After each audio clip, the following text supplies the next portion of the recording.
All right, here's a Gulf Coast Raindance. And unfortunately, the speeds are fucked up on this one. But yeah.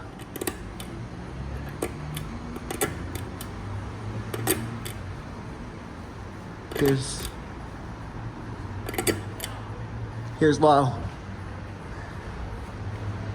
But yeah, the speeds are messed up now.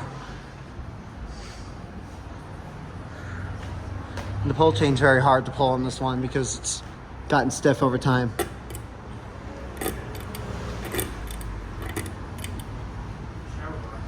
Holy shit. Here's medium. Capacitor's gotten fucked up on this one. Oh my God.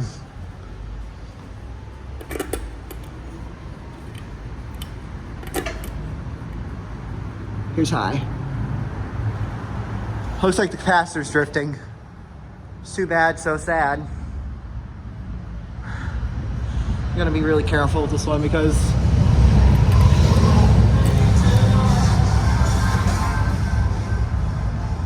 I'm gonna put it back to how I found it because the pull chain is absolute messed up on this one.